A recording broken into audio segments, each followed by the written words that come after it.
எல்லாம் வேஸ்ட்டு தான் வச்சுங்க. 10 பைசா லாபம் வரணும் தான் காடையை சாத்திட்டு போயிட்டார் அவர். லாக்டவுன் கதையும் இதுக்கு முன்னாடியே எடுத்திருக்காங்க. இப்போ அவங்க வீட்டில் வந்தான் எவன் என்ன தெரியலையே அப்படின்னு அந்த கதை அப்படியே விட்டாங்க. அவன் எவன் பண்ணான் ஏது விசாரிப்படுத்தணும். இந்த 3மே அந்த பொண்ணு பண்ணாலும் எவனே தெரியாத விட்டுச்சு அந்த பக்கம். அது எவன் என்ன பண்ணனே தெரியாது. அந்த அந்த கதை அப்படியே ட்ராப் முடிஞ்சிச்சு. இந்த அம்மா ப்ரெக்னென்ட் ஆகிட்டாங்க, லாக்டவுன் போட்டாங்க. இதை கழிச்சு அவன் இப்போது இது கருத்தடை சட்டப்படி எவ்வளோ தப்புன்னு நம்ம சொல்லியிருக்கோம். இந்த கரு கலைக்கிறது எப்படி மாதத்தில் கிடைக்கலாமா, 3 மாதத்தில் கிடைக்கலாமா, 4.5 மாதத்தில் கலைக்க முடியாது. இது இல்லீகலாக டாக்டர் போய் பார்க்குறாங்க இருக்கணும். இல்லையா அம்மா எவனோ தப்பு பண்ணிட்டா ஓகேவா என்ன தெரியாது, அப்பா அம்மாவோட உதவியோடு நடந்து போச்சுவான்னு சொல்லி அப்பா அம்மா காலில் வந்து அப்பவே அந்த நிமிஷம் முடிஞ்சு போயிருக்குல்ல. அப்பா அம்மாவை நீ காப்பாற்றுறன்னு சொல்லிட்டு ஊரில் இருக்கிற எல்லா தப்பும் பண்ணிட்டு வருவேன். இதெல்லாம் எந்த லாஜிக் இடிக்குது பார்த்து. அப்பா அம்மா கஷ்டப்படக்கூடாதுன்னு நீ ஊரில் இருக்கிற தப்பெல்லாம் பண்ணிட்டு வர, போகிற வரவெல்லாம் உன ரோட்டில் என்ன வேணாலும் பண்ணுமா, அதை வந்து அப்பா அம்மா காமிச்சக்கூடாதா? இப்படி பெண்கள் இருந்தாலும் அவங்களெல்லாம் தாண்டி நீ ஜெயிச்சு காட்டணுமா? இப்படிலாம் நீ லைஃப்பில் இவ்வளோ கேடி கேப் மாதிரிலாம் இருக்கணும். இதெல்லாம் நீ முன்னேறி காட்டணும். இவனுங்களாம் நீ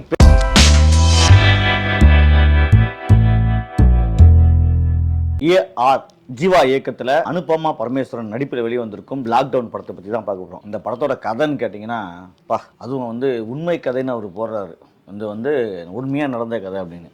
லைக்கா உருப்பிடாத காரணம் என்னன்னா, இந்த மாதிரி கதை கேட்டு இந்த மாதிரி கதைகள்லாம் பண்ணுறதுனால லைக்கா உருப்பிடாமல் உயிர்த்து கடையை சாத்திட்டு கிளம்பிட்டார் அவர்.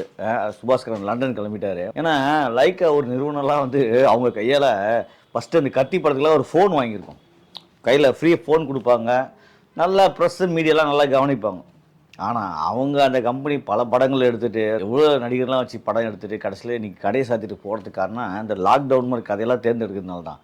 இதுக்கு முன்னாடி எடுத்த கதையெல்லாம் அவ்வளோ எல்லாம் வேஸ்ட்டு தான் வச்சுங்க. 10 பைசா லாபம் வரணும் தான் கடையை சாத்திட்டு போயிட்டார் அவர். லாக்டவுன் கதையும் இதுக்கு முன்னாடியே எடுத்திருக்காங்க. இப்போ அவங்க ஆஃபீஸே கிடையாது இங்கே, லைக் ஆஃபீஸு இருந்தாலும் சரி அந்த படத்து மேலே ஒரு நம்பிக்கையில் வெளியிட்டாங்கன்னு பார்த்தா சரி ஓகே, அந்த படத்து மேலே என்னடா நம்பிக்கை வச்சாங்கன்னு பார்த்தா நமக்கு யோசித்து பார்க்குறோம். அந்த படத்தை எப்படி தான் கதையை கேட்டு ஓகே பண்ணி இந்த படத்தை எடுத்தீங்க. இப்போ எனக்கு குறைஞ்சபட்சம் அந்த ஒரு படத்துக்கு வந்து ஒரு 6 கோடி 7 கோடி செலவாயிருக்கும். அந்த 7 கோடி 6 கோடி கூட எப்படி போடுறதுக்கு இந்த படத்துக்கு மேலே மனசு வருதுன்னா நமக்கு யோசித்து பார்க்குறோம். எந்த ஆங்கிள் யோசித்து பார்த்தாலும் அந்த கதையை நமக்கு எப்படா அந்த கதையை ஒத்துக்கினீங்கன்னு.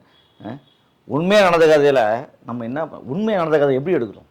ஒரு பெண்ணு வாழ்க்கையில் எவ்வளோ தான் கஷ்டப்பட்டு எவ்வளோ தான் அடி வாங்கினாலும் அவள் எழுந்து நிமிர்ந்து நின்று வாழ்க்கையில் போராட கற்றுக்கணுன்னு தான் ஒரு கதையாக இருக்கணும்.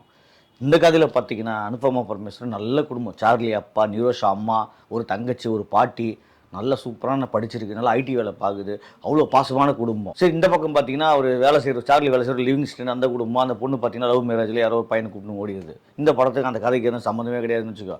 உடனே சார்லி வந்து நம்ம பொண்ணுங்க நல்லா இருக்கணுமா, அந்த மாதிரிலாம் போயிடக்கூடாது அப்படின்னு ஃபீல் பண்ணுறப்போ இந்த அம்மா ஒரு பார்ட்டிக்கு போகிறாங்க. ஒரு வேலை தேடி கேட்குறாங்க, ஒரு பார்ட்டிக்கு போகிறாங்க. பார்ட்டியில் போனால் ஃபுல்லாக மப் ஆகிட்டு சரக்கு போட்டு மப் ஆகிட்டு எவன் என்ன பண்ணனே தெரியாது, எவனா ஒருத்த மேட்ரு பண்ணிடுறான். மேட்ரு பண்ணோடனே ஒரு மாதம் 2 மாதம் கழிச்சு நம்ம திடீர்னு பார்த்தீங்கன்னா ப்ரெக்னென்ட்டு. அஜ்ஜோ எப்படி ப்ரெக்னென்ட் ஆனேன்னு தெரியலையே, எவனோ ஒருத்தன் இருட்டில் படுதான், எவன் இருட்டில் வந்தான், எவன் என்ன தெரியலையே அப்படின்னு அந்த கதை அப்படியே விட்டாங்க. அவன் எவன் பண்ணான் ஏது ஒரு பொண்ணு ஒரு தப்பு நடந்திருக்கு.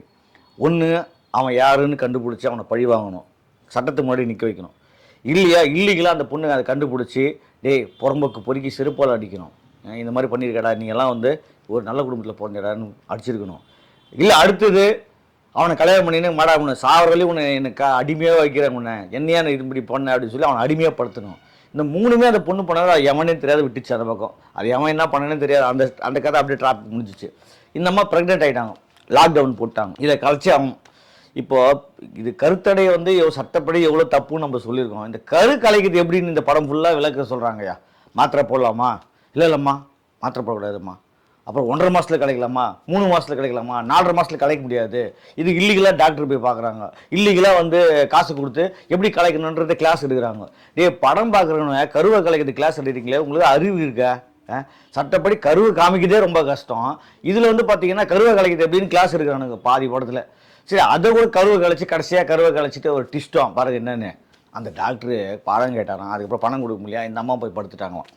ஐயோ எம்மா, இதெல்லாம் நான் எங்கே போய் சொல்கிறது? இது லாக்டவுன் படமா படமாடா இது? சரி கடைசியில் நம்ம சரி ஓகே அந்த டாக்டர் மாதிரி அவங்க ஒரு வஞ்சனை பிடிச்ச ஒரு புறம்போக்கு பிடிக்கணும் ஏற்கனவே இருக்கட்டும்.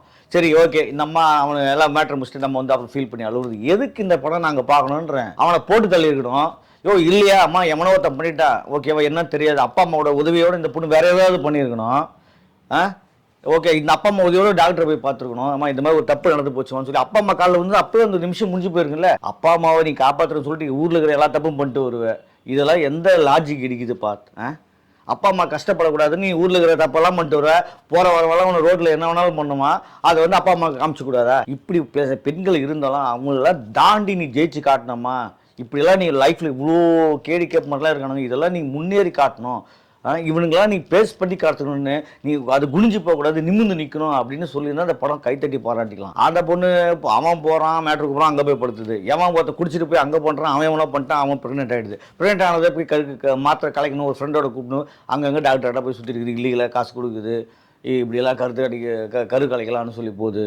பா சாமி, அதெல்லாம் உச்சக்கட்ட குடும்பம். இந்த லைக்கா உருப்படாத காரணம் இது மாதிரி படங்கள் எடுக்கிறதுனால தான். இன்னும் லாக்டவுன் போட்டான், எவனுமே வெளியே போக முடியாது. 6 மாதத்துக்கு 3 மாதம் வெளியே வர முடியாது. நம்ம இவங்க மட்டும் மாஸ்க் போட்டு சுற்றிட்டு இருக்கிறாங்க. அதுவும் டாக்டர்லாம் கருவு கலைக்கிற டாக்டர் போய் காசு கொடுத்துட்டு, கம்ப்யூட்டருக்கு காசு கொடுத்துட்டு, அது அப்போ யார் என்னன்னு தெரியாமல் இப்படியெல்லாம் சுற்றுறாங்க. ஐயோ அப்பா, எதாவது சொல்கிறேன்னு கதையை எடுத்துகிட்டு இந்த கதையை எப்படி பண்ணணும்னு தெரியாமல் அந்த ஒரு ஏதோ ட்ரூ ஸ்டோரின்றாங்க. அந்த பொண்ணு ஏதோ சொல்லியிருக்கும் பார்த்தது டேரக்டர்கிட்ட, இந்த ஜீவா கிட்ட, இதை ஒரு கதையாடலாம் சொல்லிட்டு கதையை எடுத்துட்டேன். இது ஏதோ பெரிய உலகமாக சரித்திர கதை மாதிரி எந்த உருப்படாத கதை.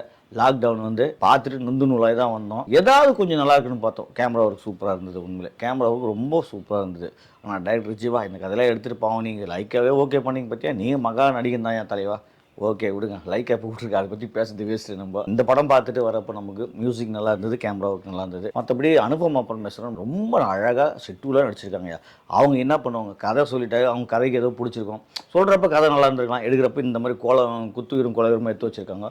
மற்றபடி அவங்க நடிப்பு ஆகட்டும், ஆக்டிங் ஆகட்டும், அவங்களோட எமோஷனல் ஆகட்டும், அதெல்லாம் சூப்பராக பண்ணியிருந்தாங்க. அதுவும் இதெல்லாம் தைரியம் வேணும். இப்போ பேபி கன்சீவ் ஆகிக்கிறது டெஸ்ட் பண்ணுறது ஆரம்பித்து அவங்க வந்து வயிற்றை பார்க்குறது, வயிறு மூடுறது, ஹாஸ்பிட்டலில் போய் தவிக்கிறது, இதெல்லாம் ரொம்ப இயல்பாக சூப்பராக பண்ணியிருந்தாங்க. உண்மையிலே இந்த படம் நாம் வந்து பொறுமையாக வைக்கணும்னு பார்த்தோம் அப்படின்னா அதிகமாக திட்டாத காரணம் இந்த படத்தை அவங்க மட்டும்தான். அனுபமா பரமேஸ்வரனோட நடிப்பு, ஆக்டிங் சூப்பர், ஸ்டார்லி மற்ற எல்லா கோ ஆர்டிஸ்ட்டும் நல்லா பண்ணியிருந்தாங்க. ஆனால் கதை ஜீரோயா. இந்த வீடியோ உங்களுக்கு பிடிச்சிருந்தா லைக் பண்ணுங்கள், கமெண்ட் பண்ணுங்கள், ஷேர் பண்ணுங்கள், சப்ஸ்கிரைப் பண்ணுங்கள்.